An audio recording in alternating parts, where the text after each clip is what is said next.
Alô, galerinha! Sou o professor Guedes, do QPM, Química para Medicina, e estamos comentando e corrigindo o exame discursivo da UERJ 2024. Já estamos aí, ó, telinha questão 4, questão um pouco mais complicada, sempre aumentando o nível de dificuldade. Diz assim, ó, o gluconato de zinco está presente em alguns suplementos alimentares e possui a seguinte forma estrutural. Isso vai ser importante para o primeiro comando da questão. Considere, já vou anotando aqui, ó, meio ml de uma solução aquosa dessa substância contendo 2 mg do íon zinco 2+. Verbos de comando, sempre bom anotar, hein? Nomeie a função orgânica a qual pertence o gluconato de zinco. Em seguida, calcule o número de isômeros óticos ativos do íon gluconato e determine a concentração de zinco 2+, em mol por litro nessa solução. Então tem uma questão de cálculo aqui no final, que é uma questão de soluções. Mas para começo de conversa, a primeira questão é saber que função orgânica é essa. Sempre que você tem um íon, um ânion, tá? Derivado de ácido carboxílico, repare essa estrutura aqui, ó, é o carboxilato, ligado a um cátion metálico, você tem a função sal orgânico, também conhecido como sal de ácido carboxílico, tá? É um sal igual ao cloreto de sódio, só que derivado da química orgânica, porque deriva de um ácido carboxílico. Tá aí, ó, o íon carboxilato envolvido. Então essa é a parte fácil.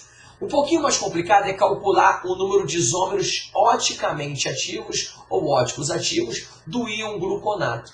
A isomeria ótica, olha o link que eu estou te dando agora, é aquela que tem a ver com a presença de carbono quiral, aquele que tem 4 ligantes diferentes. Então a gente vai marcar com asterisco, nessa estrutura aqui do íon, o carbono quiral. Quantos carbonos quirais tem essa estrutura? Na verdade, essa estrutura tem mais de um carbono quiral. E aí, tem uma formulinha que o pessoal de repente não entende ou decora a fórmula, mas eu vou te fazer entender. Se liga, quando um composto, uma estrutura orgânica, tem um carbono quiral, essa estrutura tem como possibilidade 2 isômeros oticamente ativos. Um que é chamado de destrógeno, porque gira a luz polarizada para a direita, e outro que é chamado de levógeno, essa é a aula, gira a luz para a esquerda, ok? E não dá para desenhar essas estruturas, elas são oticamente diferentes. É só isso, um carbono quiral, 2 isômeros oticamente ativos. Agora, se a estrutura tiver 2 carbonos quirais, e eles não interferirem um no outro, que é o caso aqui,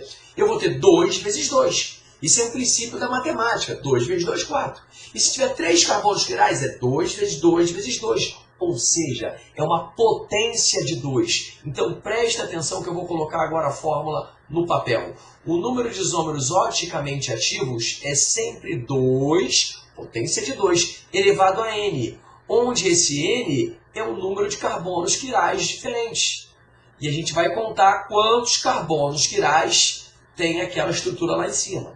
Agora, por que você está dizendo, mestre, que os carbonos quirais devem ser diferentes? Porque se os carbonos quirais forem iguais entre si, um acaba anulando a atividade ótica do outro. Esse é um caso bem específico que a UERJ só cobrou uma vez. E aqui não aconteceu.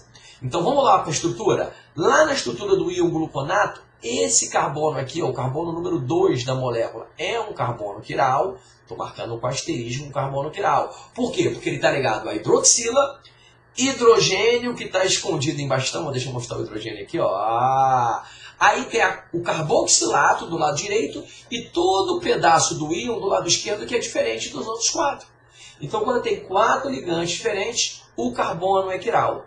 Sem mais delongas, eu vou marcar os outros carbonos quirais. Esse do ladinho também é quiral, pelo mesmo motivo. Esse aqui também é quiral. E para terminar, o 4º carbono quiral é esse aqui. Por que esse último não é quiral, mestre? Presta atenção na estrutura em bastão. Aqui faltam 2 ligações para completar a tetravalência do carbono, são 2 hidrogênios. Carbono quiral não pode ter ligante igual, tem que ter 4 ligantes diferentes. Aula dada? 4 carbonos quirais é 2 elevado a 4, que é 2 vezes 2 vezes 2 vezes 2. E 2 elevado a 4 são 16 isômeros óticos. Eu, se fosse você, escrevi assim mesmo, do jeito que eu escrevi. Ó. 16, com a formulinha bonitinha e a conclusão. 16 isômeros óticos ou isômeros oticamente ativos. Não perguntou, mas se perguntasse o número de misturas racêmicas possível, é sempre a metade. Se são 16 isômeros óticos, cada um deles, são 16 compostos diferentes no espaço, não dá para desenhá-los. Cada um deles pode anular a atividade ótica do outro, então dá um total de 8 misturas racêmicas. Mas não foi perguntado, ok? E agora a parte chata da questão, inclusive a mais pegou pesada aqui no cálculo, ficou um cálculo chato. Duas regras de 3 me permitem determinar a concentração de zinco 2 em mol por litro. Primeiro, eu tenho 2 miligramas de zinco 2, olha a regra de 3, como é que ninguém pode tirar da sua cabeça, em meio ml. Eu quero saber por litro. Ora, 1 litro é o famoso 1000 ml. Para quem não sabe, vou até botar aqui na regra de 3. Ó. 1 litro é o famoso 1000 ml. Então, quantos miligramas de zinco eu teria por litro? Calma que eu vou deixar em miligrama mesmo. Aqui você multiplica por 2.000 de um lado, 2.000 do outro, vai dar 4.000 miligramas. Ora, 4.000 miligramas de zinco é a mesma coisa que 4 gramas. Pronto. Eu prefiro trabalhar com 4 gramas, porque eu sei agora, também por regra de 3, passar de grama para mol, de mol para grama. É só ir lá na tabela periódica, final da prova, e achar o elemento zinco. E aí, cuidado, eu tenho que pegar a massa atômica do zinco. Nada a ver com o número atômico. A massa atômica do zinco, inclusive é fracionária, 65,5. Você vai colocar 65,5 no cálculo. Vai ficar assim, ó. 1 mol de íon zinco mais 2, a gente lembra que o íon zinco mais 2 tem a mesma massa atômica que o átomo de zinco, né? Zinco mais 2 perdeu 2 elétrons, a massa do elétron é desprezível, 65,5 gramas. E aqui vem a conta chata. Eu quero saber quantos mols tem em 4 gramas. Lembra que esse 4 gramas aqui já está por litro. É quanto eu tenho por litro, né? 2 miligramas em meio ml deu 4 gramas por litro.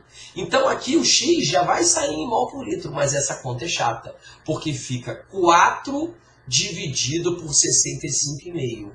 E isso aqui, se você não aproximar, dá uma dízima periódica. Então eu vou aproximar aqui para vocês, dá aproximadamente 6,1 vezes 10 a menos 2. Vou usar uma potência de 10 para facilitar a conta. E não esqueça de botar a unidade, porque perde ponto se você não coloca a unidade no final das contas. Eu costumo dizer, galera, soluções não precisam de fórmula. Com regra de 3, você resolve qualquer questão de solução. Fechamos aí, né, a questão de número 4. Valeu!